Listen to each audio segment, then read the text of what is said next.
welcome to day 3 of our 31-day mobility challenge. Today we are focusing on our shoulders. So you don't need your foam roller today. We will be using the ball, and if you have more than one tennis ball, you could make a peanut. It's not necessary. If you don't have 2 balls, don't worry, we can do it with 1. But if you wanted to make a peanut, so this is a peanut, so it's 2 tennis balls and I tape them together, or you could simply put 2 tennis balls in a sock, knot it, and then thread it through, and there you have a peanut. So this is really good when we're working through the mid-back, so you could do both sides at the same time. If you don't have 2 balls though, we can do it single-sided. So those would be the options for one of the movements today. And then I've also got a little strap. You could use a towel, a band, something we're going to use for one of the exercises. So if you haven't got those things handy, pause the video and then come back when you do. Oh, and I've got something for my head. Okay. So let's get started. We're going to first of all, because we're focusing on shoulders today, a muscle that really gets angry and causes our shoulder to fall forward in that kind of rounded shoulder posture is our Pec Minor. So it's a little muscle just at the chest, and it kind of sits right near where the armpit is. So I put the ball here where you'd want the ball. So it's kind of hard to get to this muscle. So I'm going to use my foam block. You could use a book if you don't have one.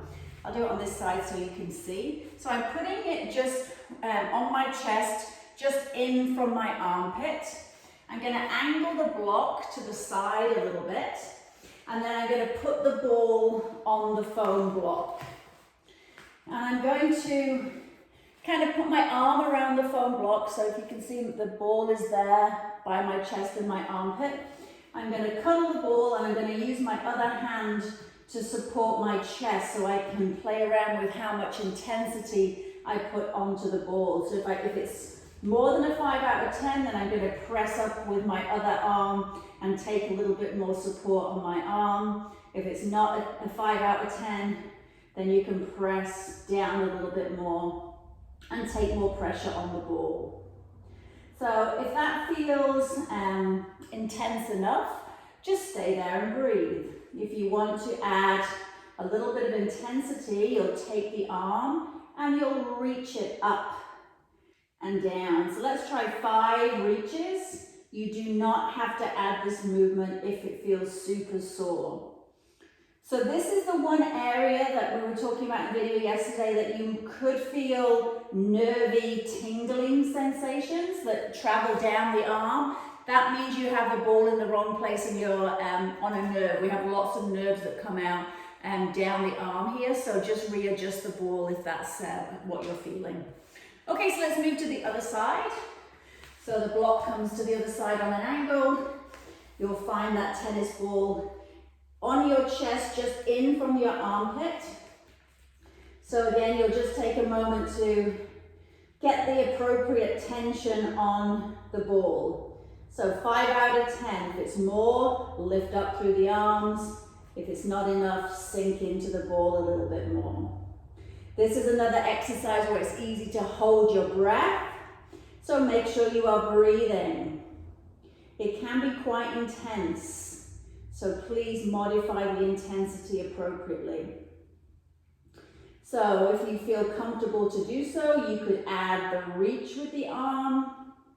And you don't have to fully extend the arm, so just working in whatever range of motion you have. My head is looking down, but my head isn't dropping to the floor. I'm keeping my neck in line with my spine.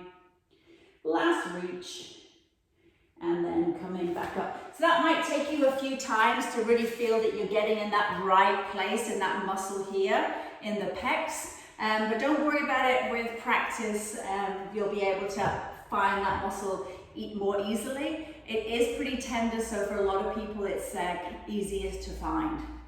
Okay, so from there we're going to release the delts, the shoulder muscle that comes down and attaches here on the arm. So to do that, we're going to use a cushion or a block for our head. So we're into side lying. And we're going to put the ball just underneath the arm, and then your head will relax down. So it's just underneath where my shoulder is. And I'm using this top hand to just modify the pressure. So you could bend your legs. It doesn't really matter what you're doing with your lower body. And you're going to just breathe into that muscle. You can rock side to side a little bit on the ball. You could come up and down a little bit on the ball. Again, this tends to be another tender part of the body, so please adjust the intensity appropriately. So last couple of breaths here, feeling that release in through that shoulder attachment area. And last breath, and we'll change sides. So flipping over to the other side, again, so you can see on the arm, I'm just under the shoulder here. You'll put your head down, ball underneath your shoulder. Doesn't matter what's happening with your legs. Top arm is there for support. Adjust as you need to. And then try once you're in the position to relax. And then you can roll up and down a little bit, forward and back, or you just stay in that position with the ball pressing into the arm. Trying to keep the neck relaxed, trying to think about just slowing down your breath. So a little bit of an awkward position again, but worth it because it's a really good release for the shoulders. So as with all of these movements, we're looking to do about a minute on each side for each muscle group. And the last thing we're going to do is for our mid-back. So this is the one where if you wanted to, you could use your peanut that you made, or you could just use one tennis ball. So if you're going to use the one tennis ball, you're going to place the tennis ball somewhere around the mid-back. So think about where your shoulder blade is on the mid-back here, all the way up to the traps, which are up towards the top of the shoulder here. So you could be anywhere in this area. I would use something to support your head, and then you can bob the ball behind that shoulder. And again, move around until you find any little knots or tight areas. Just make sure you're not on your spine. So you want to be the side of your spine. So if you were using the peanut, where the two balls meet in the middle, that's where your spine would go, and then the two balls would sit either side of your spine. So you could do both sides at the same time. But today we'll just use the one ball unless you already have your peanut made. So from there you could just relax and breathe into the position, or you could add a little bit of over shoulder movement to increase the stretch. So you can come up and down, making sure that you are breathing. You could come from here out to the side and then pull that arm across the body. So you can really play around with whatever movement with the arm. You could do half a snow angel. So again, no rights and wrongs, just freestyle and see where you feel you need to move. Okay, so we'll change sides. So moving the ball to the other side. Again, it might not be in the same place that you feel the tension on this side as you did the other side. So roll it around, find a spot that feels good for you, and breathe. And then if you want to, you can start adding some arm movement. So if you're doing this in your own time, I would probably spend about 30 seconds just trying to find a position and breathing into that one spot which feels the most tender. And then you could add 30 seconds of arm movement, so either up and down, moving the arm across the body, hugging it in. So again, play around with the positions. You could do half snow angels, so sweeping the arm up and down, close to the floor as you can. And again, looking for that intensity to be 5 out of 10. Okay, so we'll move the ball, and that's the last of our self-myofascial release. We're going to move to some stretches now. So we are going to stretch through the shoulder. We're going to take the arm across the body, and we're looking to try and get into our posterior deltoid, the back of our shoulder. And then from there, you're going to hug that arm in towards your chest. So feeling the shoulders sink down as you relax into the position. Thinking about breathing into where you feel the stretch, so hopefully that's in through the back of the shoulder. Again, if you don't feel a stretch in any of the positions, maybe you're not tight there and you could just skip this one, but I would still check the other side to make sure that you're not tight on one side and not the other. So about a minute here in this position. And then we'll switch sides. So arm across, and then you're going to hug that arm in. Check your shoulder that it's not up by your ear, pull it down into its socket, hugging that arm in towards you, and again thinking about breathing. If you wanted to advance this position, we could take it into a thread the needle. So what that's going to look like is you would go into a child's pose position, and you have a choice of either doing it with your bum back on your heels, or a little bit easier would be to just have your bum away from your heels.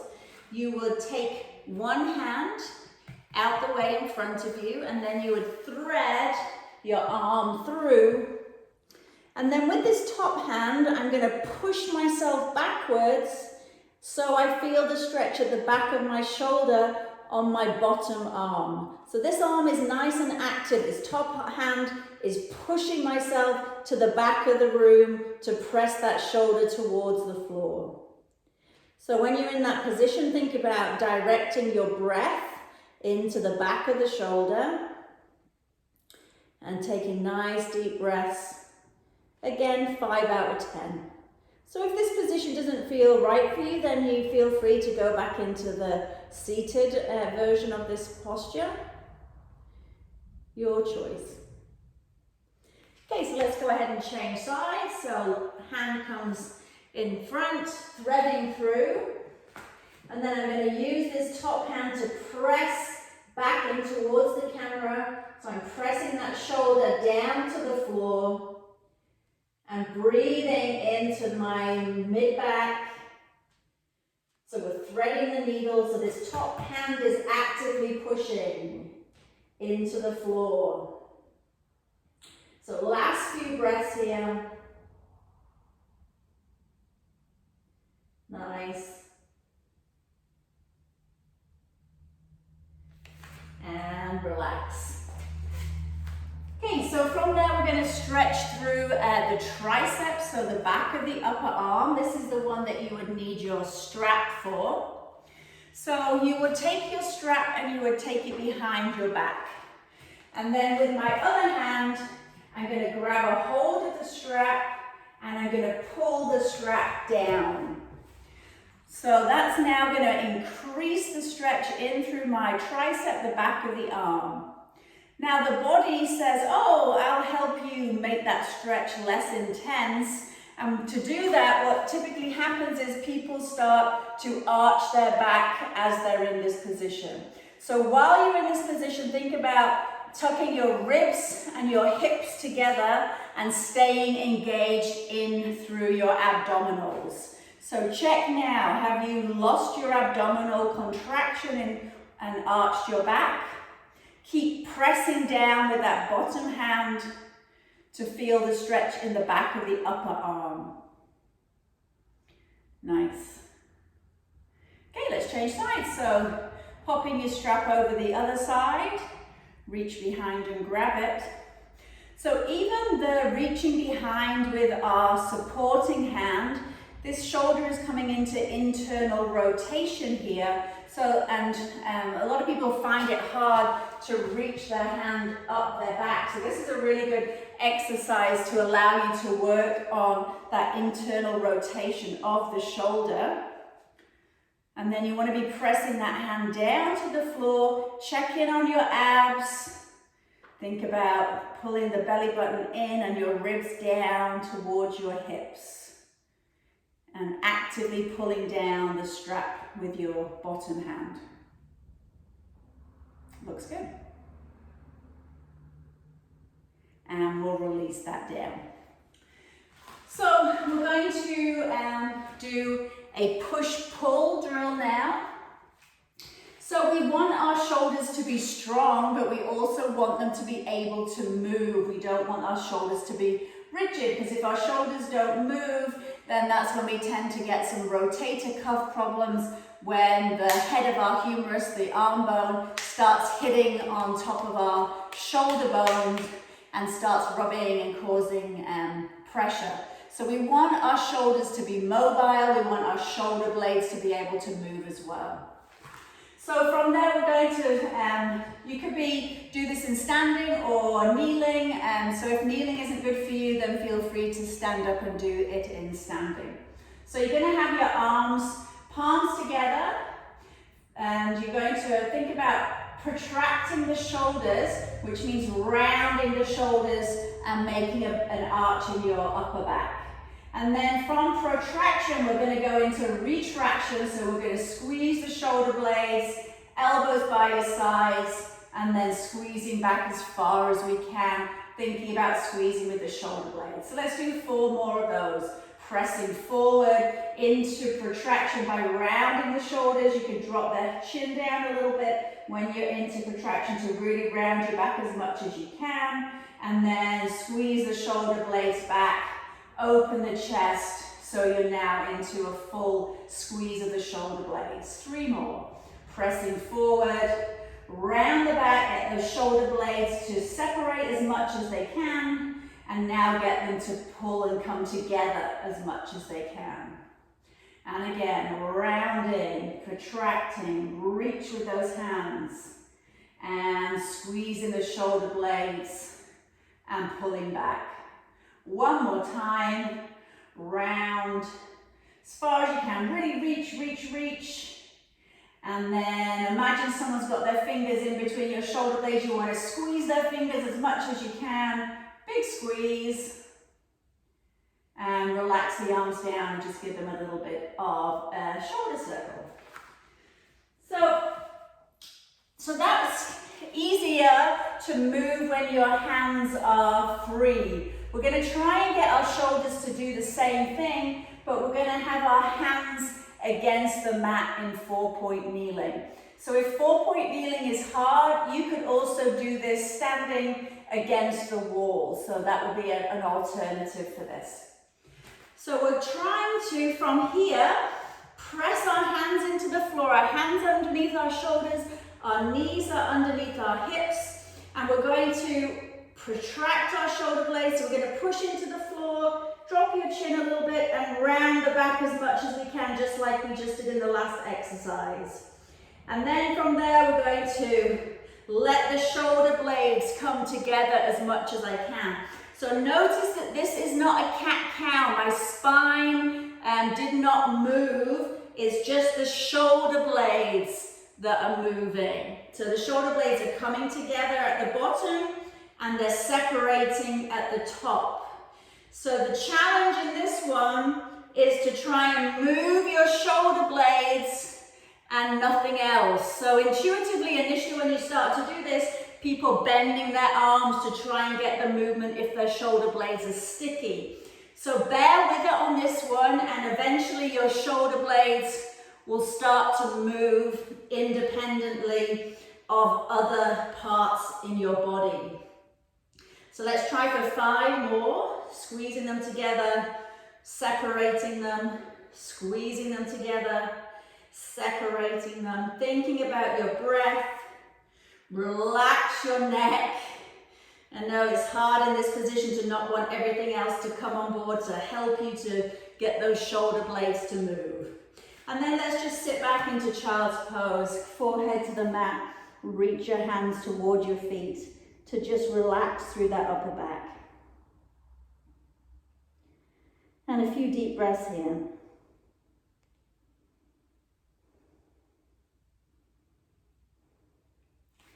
So while we're not working with weights, we are still working through range of motion. Some of these movements can be quite challenging to just be able to get certain body parts to move.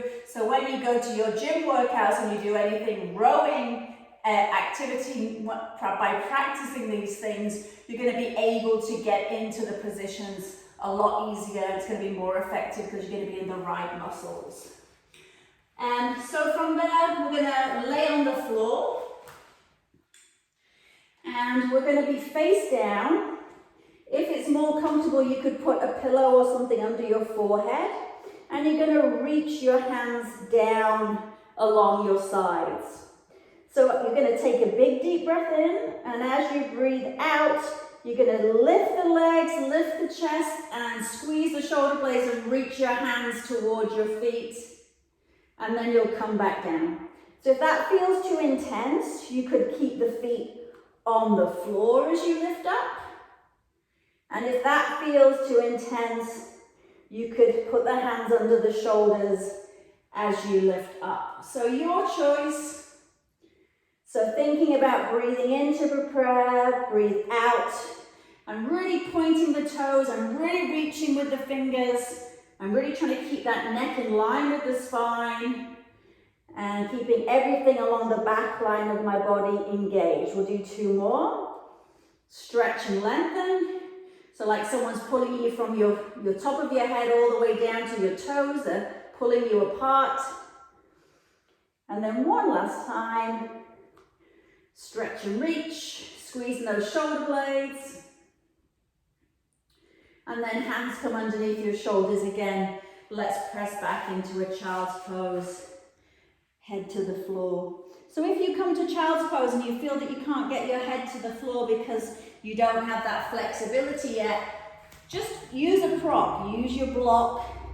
Pop that there. You never want to just be suspended in space.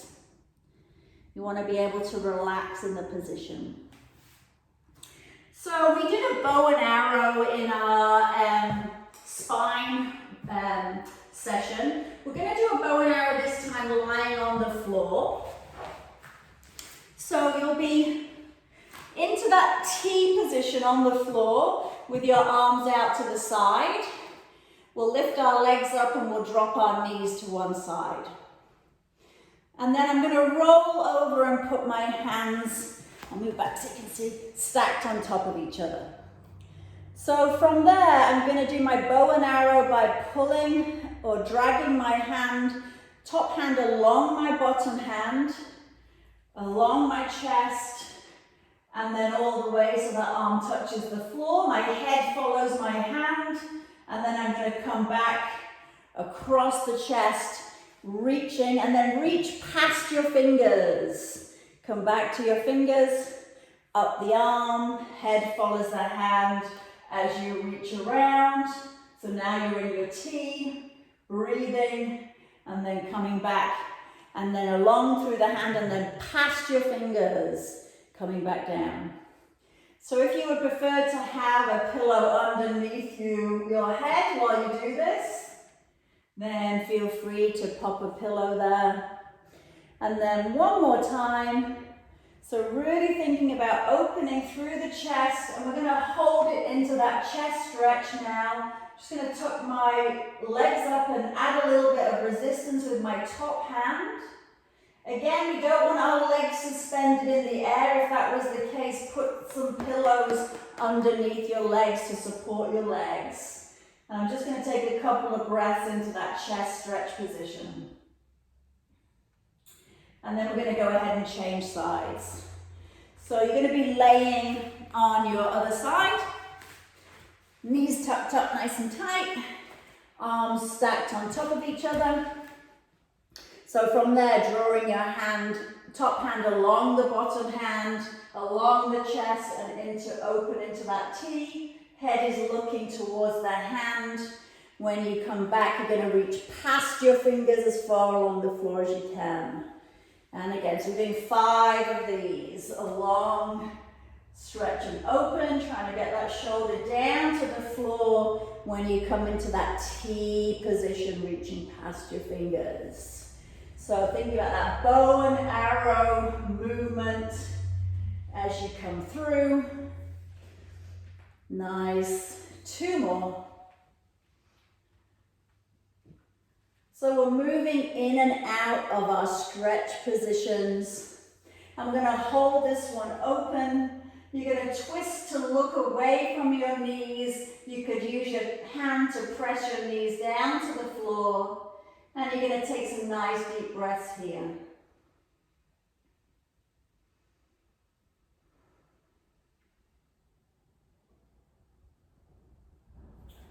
Okay, so the last thing we have to do is some breathing. So we're going to do prone breathing, and we're going to be laying on our tummy with our cheek on the floor. And you're going to use a prop for a tactile cue for where you're going to try to send your breath. So you're going to lay down. You'll have your hands down by your side, and then your cheek to the mat. And then we're going to put our block or whatever we have onto our lower back. So with your breath, we're going to do our breathing and think about trying to lift the block. So breathing into our lower back to start with. So you're going to do about 30 seconds thinking about expanding the breath into the belly and into your lower back. So you can today just play around with however many counts for your in-breath and your exhalation. But the main thing is that you're focusing on where you have the block and getting that block to move. Thinking about breathing in through the nose and out through the mouth. So when you've done 30 seconds with the block on your lower back, slide it up to your mid-back. And again, see if you can breathe in and make that block rise up by sending the air into your upper back. And then see the block or feel the block fall as you exhale. So you'll spend about 30 seconds trying to focus on breathing into your back body. It's something that we don't really think about very much. So breathing into our lungs at the back body. So 30 seconds here, trying to get your inhalation and exhalation to be equal counts if you can. So if you're finding that you're inhaling for an 8 count, see if you can exhale for that 8 count. So once you've done 30 seconds with the block on your upper back, you'll move the block back down to your lower back. You'll turn your cheek so you're facing the other side, and you're going to repeat that with yourself facing the other way. So stay where you are, and so you're facing the other way, and you're going to breathe into that lower back. So nice deep breaths, trying to think about evening out your inhalation and your exhalation so it's equal on both sides. So equal on the inhalation as it is on the exhalation. So you'll spend 30 seconds here, breathing into that lower back. So it might feel not intuitive to do this initially. So again, but with practice, you will find that that's easier to access. So once you've done the 30 seconds here on this side, you're going to move your block now up to your upper back, and you'll do 30 seconds breathing into the upper back. Just do a check-in with yourself, make sure that you're not clenching through the mouth, that you can relax through the jaw and your shoulders, as you're doing this. Thinking about trying to see if you can lengthen your inhalation and exhalation as you relax a little bit more. And really just taking that time to breathe and expand your lung capacity by really thinking about stretching those muscles, our breathing muscles, our intercostal muscles. So the more that they can be used to flexing and expanding and contracting, the easier it is when you're at higher levels of intensity, when you're doing cardio or maybe even in some of your powerlifting or heavier lifts, that you can get access to more breath. Well, that's it for today. Thank you for joining me. I look forward to seeing you again tomorrow. Happy mobilizing. Take care.